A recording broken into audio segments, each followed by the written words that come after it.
Good morning, girls. Now let us see about Laurent series.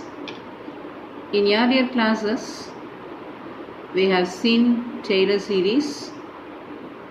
Taylor series gives us a series of a function f of z which is analytic about the point z equal to z naught, and Taylor series contains only positive powers of z. Now we are going to see Laurent series. It is just similar to Taylor series, but it consists of series with both positive and negative powers of z minus z naught. Now the theorem is Laurent's theorem. The theorem states that let C1 and C2 denote respectively the concentric circles mod z minus z naught equal to R1 and mod z minus z naught equal to R2 with R1 less than R2. So, what is given? Yeah, given with two circles. Now let me draw the circle C1. Listen to here. Both the circles are concentric. What's the meaning of concentric? Both of them having same center z0. Their radius alone differs. Here it is stated that R1 is less than R2. That means circle C1 is smaller than C2.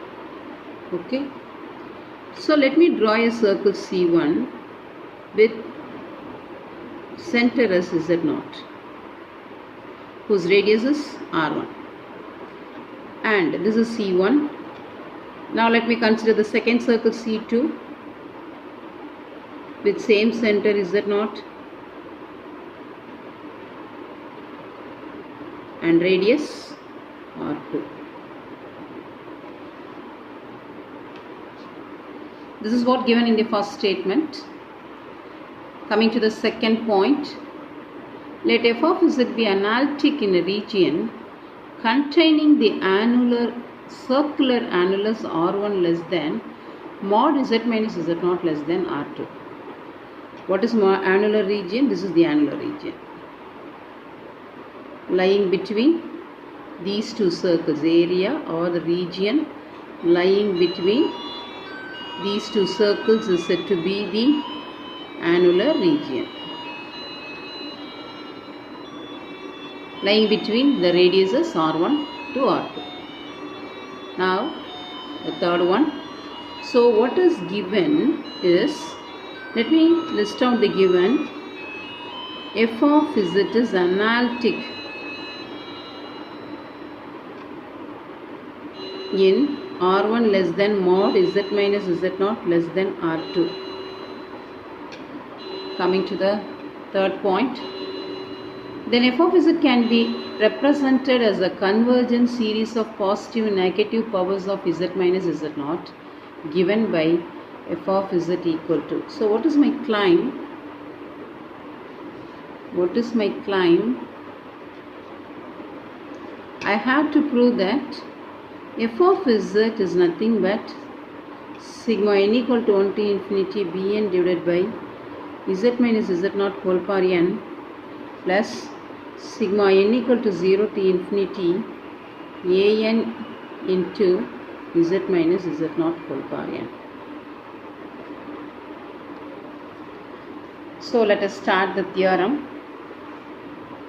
Let me choose a point in the annular region, the specified annular region. Let me choose a point z1 in this region.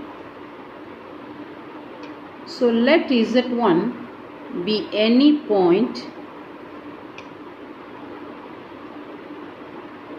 in the annular region,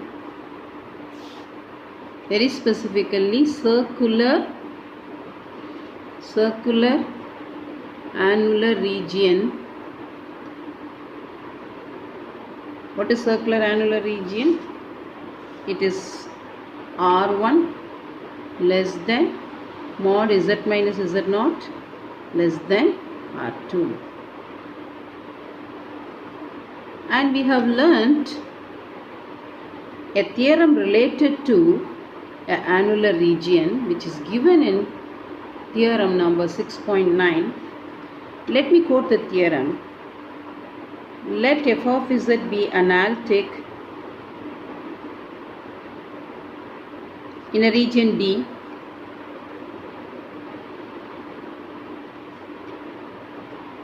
bounded by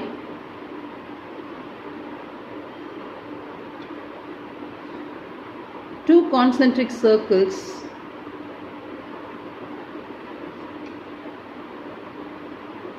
C1 and C2,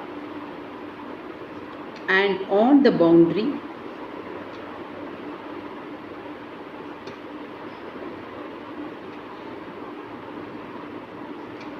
let Z0 be any point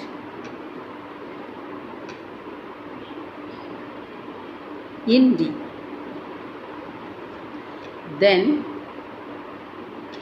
f of Z0 is equal to 1 by 2 pi I integral C1 integral over C1 f of z by z minus Z0 dz minus 1 by 2 pi I integral over C2 f of z by z minus Z0 dz. This is a theorem we have learnt already in theorem 6.9. It states that f of z be analytic in a region, the same region, similar to this, a circular region, circular annular region with the two circles C1 and C2, and it is analytic at all the points inside the circular region as well as on the boundary. I am choosing a point Z0 to be a point inside D.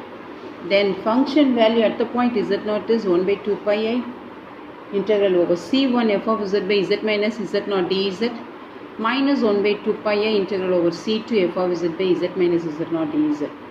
Where here C1 is considered to be the circle with the greater radius and C2 be the circle with radius smaller than C1.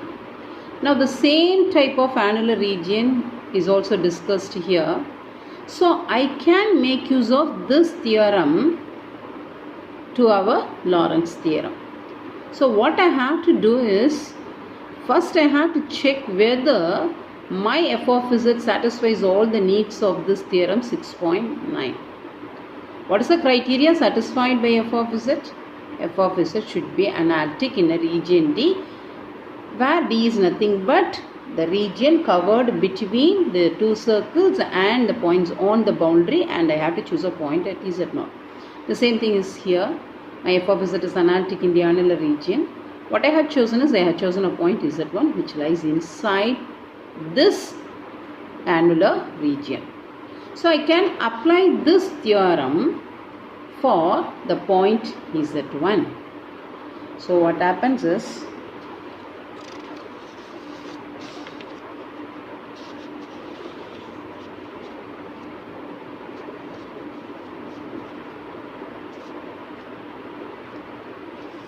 when I apply this theorem for the point Z1, f of Z1 will be equal to 1 by 2 pi I integral over C2. Actually, the theorem here given it is integral over C1. But what's the consideration is, here C1 to be taken as the greater circle. But according to our theorem, C2 is the outer circle.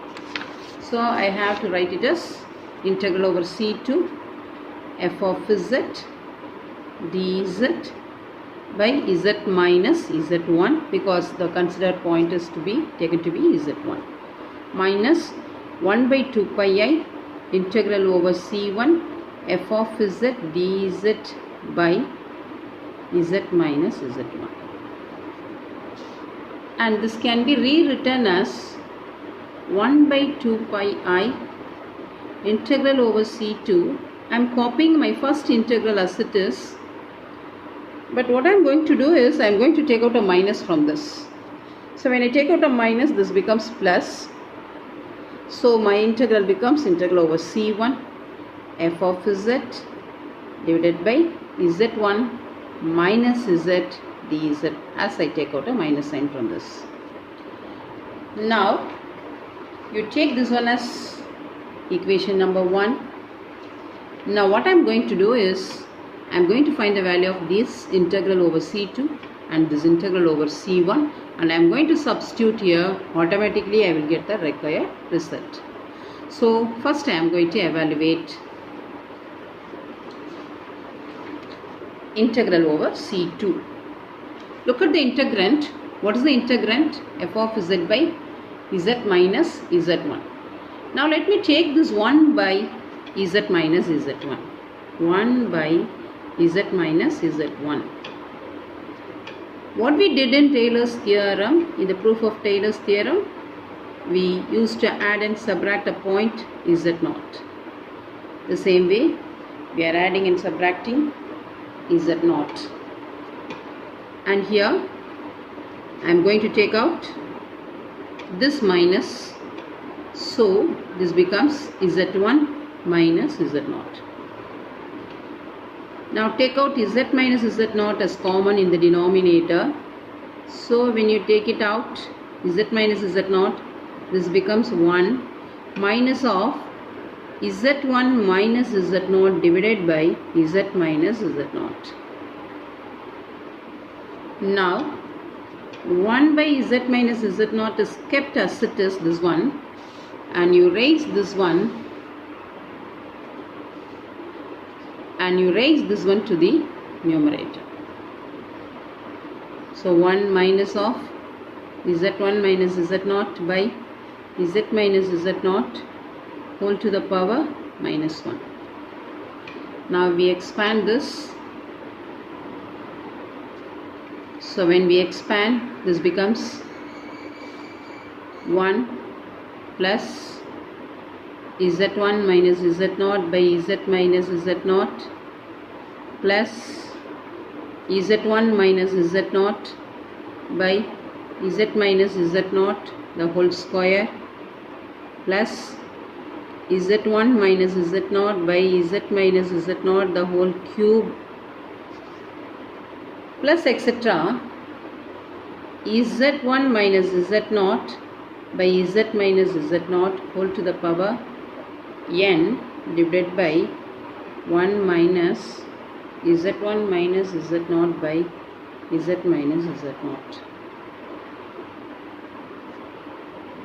Now 1 by z minus z0, 1 plus z1 minus z0 by z minus z0, z1 minus z0 the whole square by z minus z0 the whole square plus z1 minus z0 the whole cube by z minus z0 the whole cube plus etc. The n minus 1th term will be z1 minus z0 whole to the power n minus 1 divided by z1 minus z minus z0 whole to the power n minus 1 plus the last term becomes, let me write the last term in the next line, z1 minus z0 whole to the power n divided by z minus z0 whole to the power n. Now the denominator, when I take LCM, this is z minus z0 minus z1 plus z0. So I can cancel z0 and minus z0. So I will be left with z minus z1 and the denominator z minus z0. And this will be the last term. Now proceeding with this, now what I am going to do is I am going to multiply this 1 by z minus z0 with each and every term. So the next will be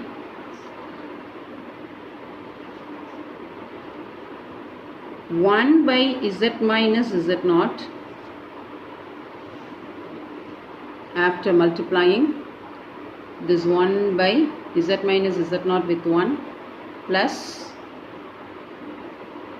the numerator is z1 minus z0 divided by z minus z0 the whole square plus the third term becomes z1 minus z0 the whole square divided by z minus z0 the whole cube plus etc. If you want, we can write one more term, z1 minus z0 the whole cube divided by z minus z0 whole to the power 4 plus etc. First term, second term, third one, and this is fourth one. So what will be n minus 1? This is fourth term. So what will be the n minus 1th term? Z minus z0 whole power n minus 2 divided by z minus z0 whole to the power n minus 1 plus, and your nth term will be z1 minus z0. This numerator z1 minus z0 whole to the power n divided by z minus z0 whole to the power n, reciprocating the denominator z minus z0 whole power n by z minus z1, and the term which is multiplied is 1 by z minus z0, so the power becomes n plus 1. Now 1 by z minus z0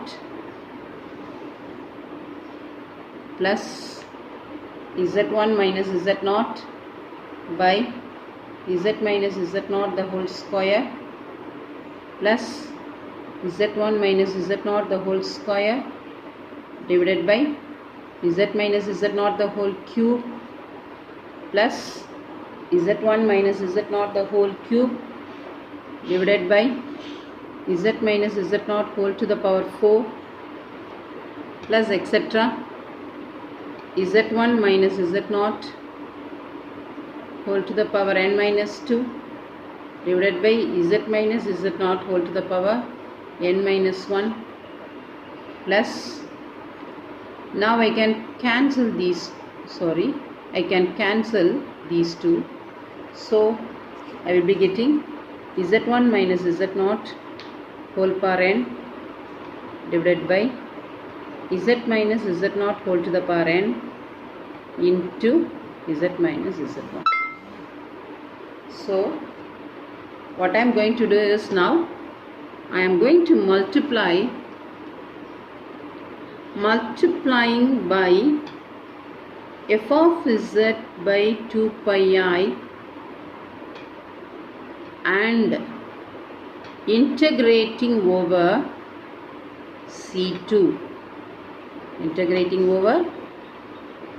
C2. So what happens? What is our left hand side? Our left hand side is 1 by z minus z1.